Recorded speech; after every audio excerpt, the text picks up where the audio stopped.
Good evening, good afternoon, good morning, or whenever you happen to be listening to this, welcome to the Film Realist Podcast, the film and TV podcast from a complete nobody. That is hopefully for somebody. My name is Kyle Naranya, and welcome to episode 187, where on this week's episode of the show, I will be giving my thoughts just on the first episode of Shrinking Season 3. Now, what's really funny is when I put this on my list of most anticipated shows of 2026. Like most people, I was under the impression that this was going to be the final season. But since making that episode, it has been announced there's going to be a fourth season, which is incredibly exciting, but I'm also now really curious as to what what story within this season is going to wrap up and what's going to be left as loose ends moving into season 4. There may be some speculation, but you have been warned. I'm only going to be talking about the first episode, so there will be spoilers for episode 1 of season 3. You have been warned. Let's lean back in a chair and, say things that we probably shouldn't share. Ta-da! The goat is back. Oh, thank God. There he is. It's crazy to me that everything that happens in episode 1 of Shrinking happens in episode 1 of Shrinking season 3. Obviously, as established earlier on in the series, Paul is dealing with the aftermath of being diagnosed with Parkinson's. And as we've all seen in the trailer, it is incredibly moving to have Michael J. Fox pop in for such a fundamentally important role that's not just a cameo, obviously because he has Parkinson's, and likely the most significant celebrity and advocate for the disease, but overall what it symbolizes in Paul's journey of Parkinson's. That scene in itself is fantastic because what's so important about that diagnosis and what it's done for Paul as a human being is really shake up who he is and the role that he shares in the life of his coworkers as well as his friends.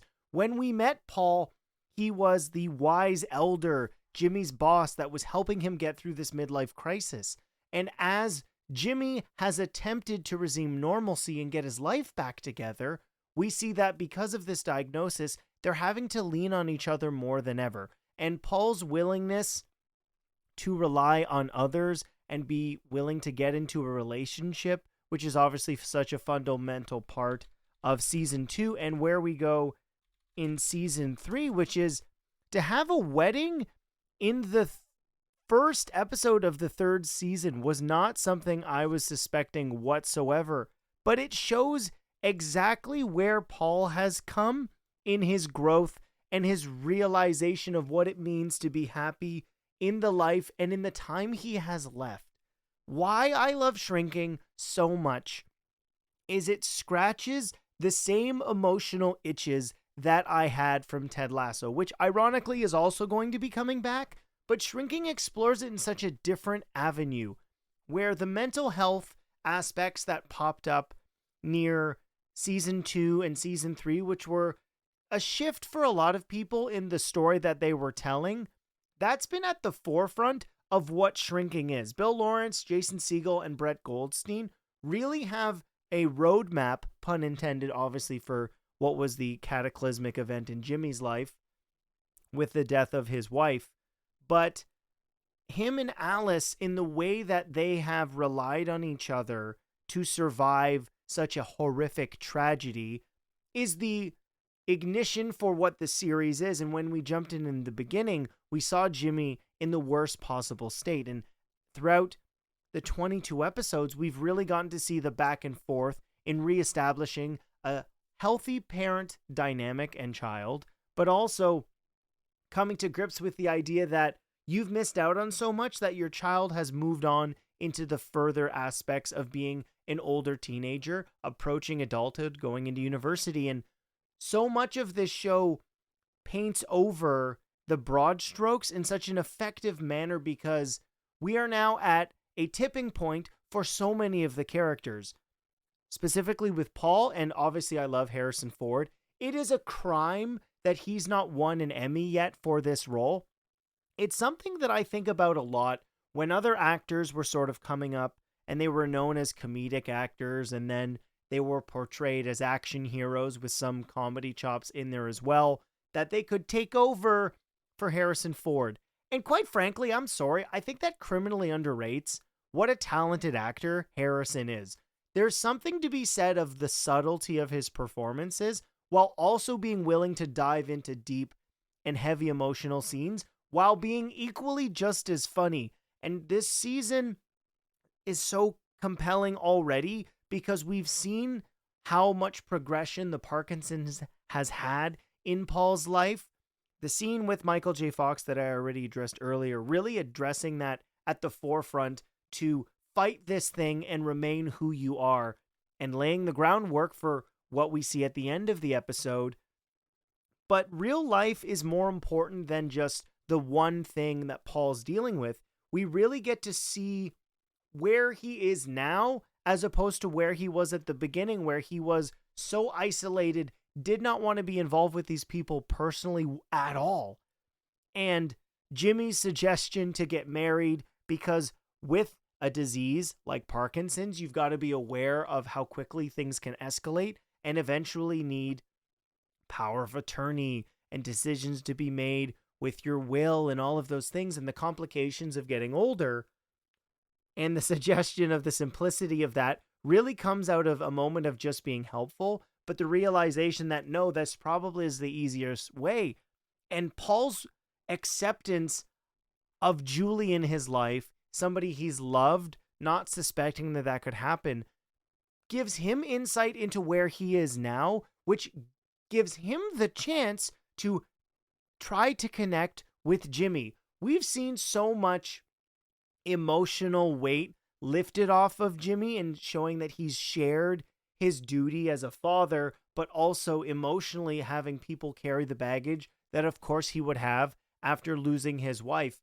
Specifically in season 2, which I cannot believe the second season managed to, and I give Brett Goldstein a lot of credit for this, effectively give us somebody to hate because he was the reason that Jimmy's wife and Alice's mom died. But the humanization of that character to show the complete opposite end of that, where obviously there are people who have the victim as somebody they loved, but what does it really mean to be the person who mentally has to deal with what they did, whether it be accidental or not?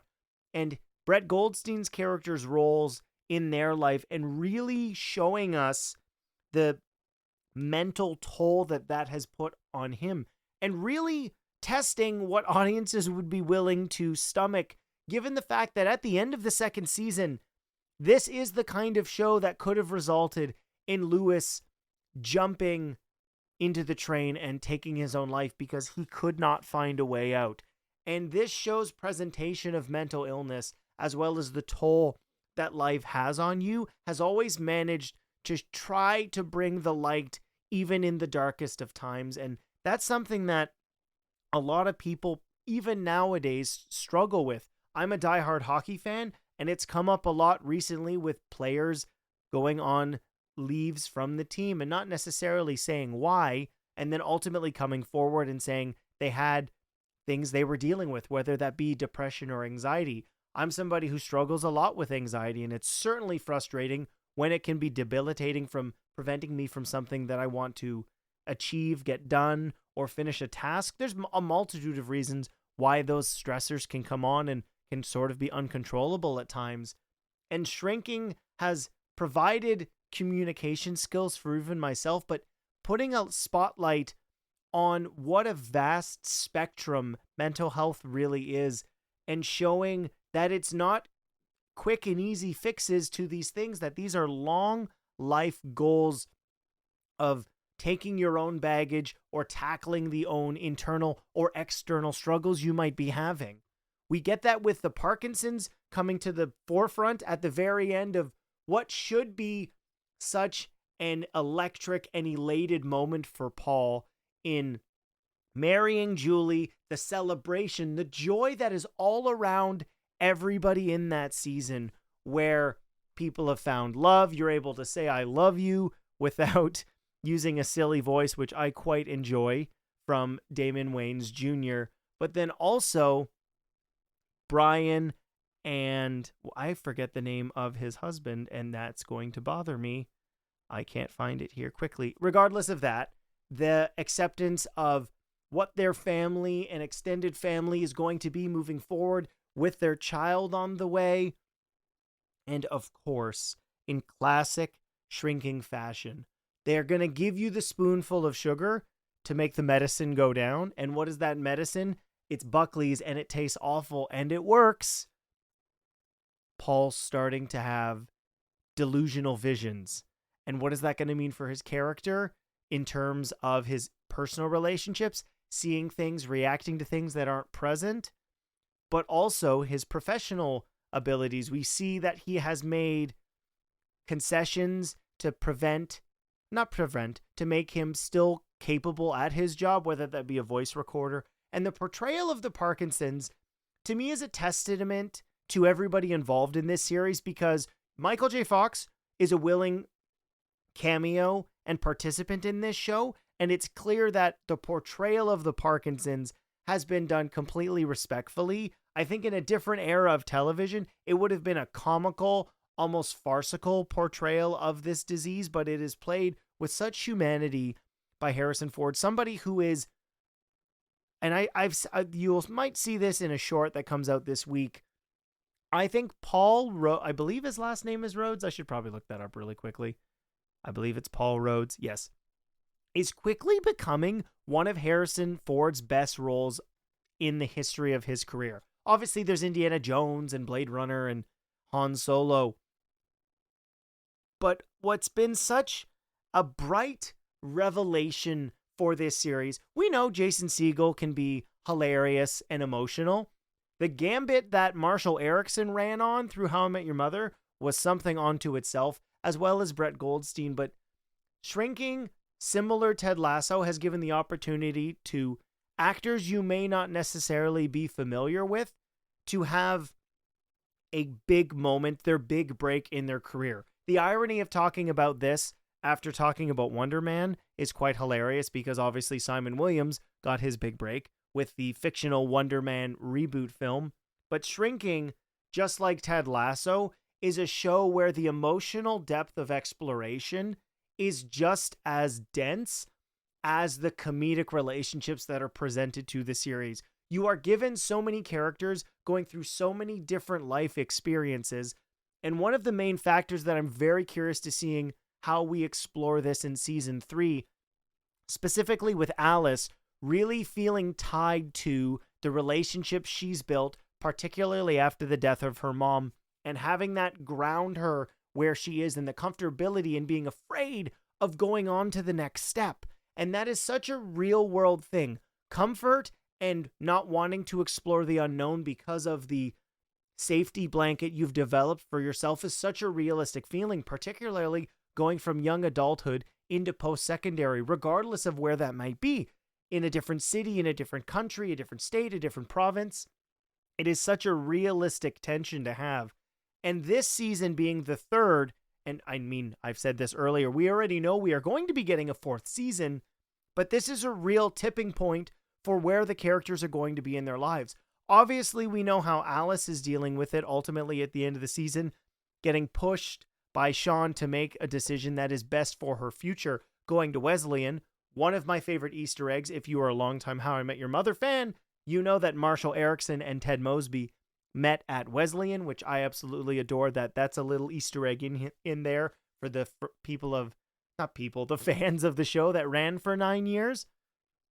But where we're going to explore, obviously in this season, the show would not do that at all, or would not miss the opportunity to do that, is what's it going to mean for Jimmy? Knowing that there is an end date now, a confirmed time when Alice will be leaving, is there going to be a hesitancy for him to continue to explore potentially finding a new relationship? We've seen in the trailers that Kobe Smulders, aka Robin Scherbatsky, is going to be coming back to the series, but he's going to be losing his daughter regardless of the conversation. And I think it's such a meaningful one that he has with Paul about being afraid of finding happiness again. Ironically, also one of the main themes of How I Met Your Mother. but it's a serious relationship acceptance of choosing to be a single individual after the loss of a loved one, and the willingness and acceptance to move on, which is a real confirmation of that acceptance of loss. Whether you've gone through all the stages of grief, I'm so curious what exactly we're going to get from Jimmy. One thing that I don't want to see is sort of his de-evolution to devolve into the Jimmy we saw earlier that was coping with this loss through drugs and alcohol and really failing to stand up to the ethical nature of his job as a therapist. But I believe in Bill Lawrence, Jason Segel, and Brett Goldstein that they're going to provide an entirely new journey for Jimmy to go on when finding some sort of finite pool of happiness, because so many people are exploring that around him. He has now been given by Paul this challenge, but also another job in life, which is to help hold Paul up. And that relationship has evolved so much because of what we've seen from them in the 2 seasons. And while it's only one episode of this show, it absolutely floored me how emotional and how comedic this episode was in a premiere. It is so significant that you lay the groundwork for a phenomenal season while also providing it to be a celebration of where everybody has come from in the 22 episodes. We know what the challenge is going to be for Liz and Derek with their son moving back home. What's that going to mean for her being obsessed with Brian's new baby coming?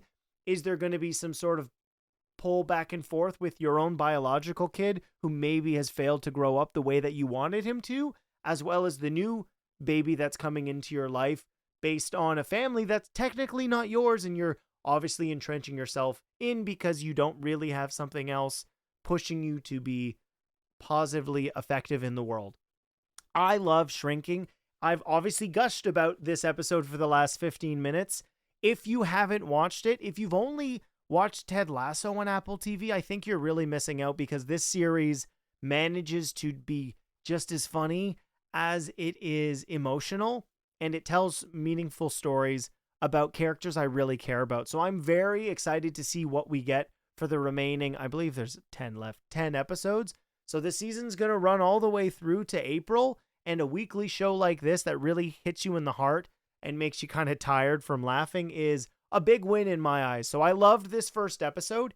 If you watched the first episode of Shrinking Season 3, let me know in the comments what you thought about it. Now let's hear what people think is one of Harrison Ford's best performances outside of Han Solo and Indiana Jones in Question of the Week responses. Can I ask you a question? Just fun? There's something I really need to ask you. I ask the questions, you answer the questions. Why do you ask questions to which you already know the answers? Did that count as a question? Yes. Damn it. If you would like to answer the question of the week, you can always email the podcast, filmreelistspod@gmail.com. You can comment below directly on YouTube and Spotify, or you can @filmreelist on any of the social medias. Just make sure to include the hashtag QOTW. If you don't have an answer for the question of the week, you can always send in an email or comment on an episode and ask me a question if you'd like me to answer it. We got not thousands, that would be way too much. We got so many responses to this question of the week, which I am greatly appreciative of. I had to comb through and find my favorites, so let's start with, of course, Legacy Odinson. While droids in Star Wars feel more akin to fantasy creatures to me, they definitely count as AI, so I'll give you that. The Blade Runner movies are my favorite Harrison Ford entries. As a cyberpunk noir fan, they just hit the spot. I totally agree with you, Legacy. I was actually talking to my dad about how much I love Blade Runner 2049. God, if you haven't seen that and you are a Harrison Ford fan, you are missing out. Scotty Cameron writes in, that's an interesting question if androids count as AI. If I was thinking about it, I might have said Lieutenant Commander Data from Star Trek The Next Generation. I think when I think of AI, I think of like a living computer, Brainiac, Skynet, or the Entity without a body like an android. Enough talking about AI. My favorite Harrison Ford performances, aside from Han Solo and Indy, would be Jack Ryan from the Ryaniverse or Richard Kimball from The Fugitive? Okay, those are great choices. Dylan writes in, my favorite Harrison Ford performance is probably The Fugitive or Regarding Henry. While he's all swagger and bravado in Star Wars and Indiana Jones, it gives him a much more fledged performance in both of these roles. Would highly recommend. James Strecker of Watchtower Database and Jump on the Batwagon fame says The Fugitive with a salute emoji. Hoodie Dre says Clear and Present Danger. So we've got another Jack Ryan answer. Wolfgang Droven, Canada. I debated between Air Force One, The Fugitive, and his run as Jack Ryan specifically, or both, including Patriot Games and Clear and Present Danger. I know some will say Blade Runner, but I do not like those movies. I think I have to go with The Fugitive. Wolfgang Droven, why don't you like Blade Runner? You need to tell me why. That's shocking. James, a different James, writes in Witness, Leor D., the Frisco Kid along the late, great Gene Wilder. I don't think I've ever seen that. He says he is funny and sexy and tough in one movie. A great comedy. I mean, let's be totally honest. When is Harrison Ford not funny, sexy, and tough? For being totally honest, I'm just going to put it out there. That Shonda Sheep says, that's pretty hard in my opinion. Because the only things I've seen other than that of what you listed is The Fugitive and Witness. We've had so many Fugitives so far. That's our first Witness, though, which I like a lot. Snip Snap says, please watch The Mosquito Coast. That's our first one of those. Ricky Knowles for Congress. I don't know if that's a thing. Says, regarding Henry. Xander Elam, Blade Runner. Just, I'm assuming the first one. And then Life is Good for Me said, Clear and Present Danger. I like that because there was a wide variety of different Harrison Ford things. It's funny that outside of Star Wars and Indiana Jones, there is the Jack Ryan franchise and Blade Runner, and I'm not really shocked that those came up more than anything else, which is super fun. That was one of the most answered questions so far for Question of the Week, so thank you to everybody who answered. If you don't listen to the podcast, you might miss the Question of the Week because it's not necessarily something I always get the chance to make into a short or a reel or a TikTok. If it's a really busy week, sometimes it just doesn't fit into the schedule. So always make sure you do listen so you don't miss it. The Question of the Week is always listed in the episode description. Now for next week's Question of the Week, I will be discussing the remainder of Fallout Season 2. And of course, starring in Fallout alongside Ella Purnell is Walton Goggins. So my question for you that you can answer is, what is your favorite Walton Goggins role? I said this at the beginning, but I will reiterate it here. You can email the podcast at filmreelistspod@gmail.com. You can answer directly in YouTube and Anchor/Spotify. I will see all of them there. Or you can hashtag @filmrealists, including the hashtag QOTW. I do see them all, and I greatly appreciate any and all answers. It means a lot. And we have a new review on Apple Podcasts. If you haven't, follow the podcast on your preferred podcast platform and leave a star review. It does help the podcast get into those algorithms and get heard by more people. And if you're one of the few listening to this on YouTube, subscribe. We are at 472 as I record this, which would be amazing to crawl to 500. It's the first step in monetization, which would mean a huge step for this podcast and an amazing growth through the 3 years of the show. Hardy's Paint says, easy to listen to, 5 stars. Kyle has a great voice for podcasting. Thank you very much. I even enjoy reviews for films I would have never gone to see. Would recommend. That's incredibly kind, and I really appreciate anybody who's willing to share their thoughts on the show. We're 3 years into this, and I still enjoy it. I would say even more so than when I started. So thank you to everybody who listens to the podcast. I'm glad that my voice is shared. I guess I'm the one doing the sharing, but people do enjoy that I share my thoughts on film and TV with everybody. As I said at the beginning, my name is Kal Naranya, and I will see you next time.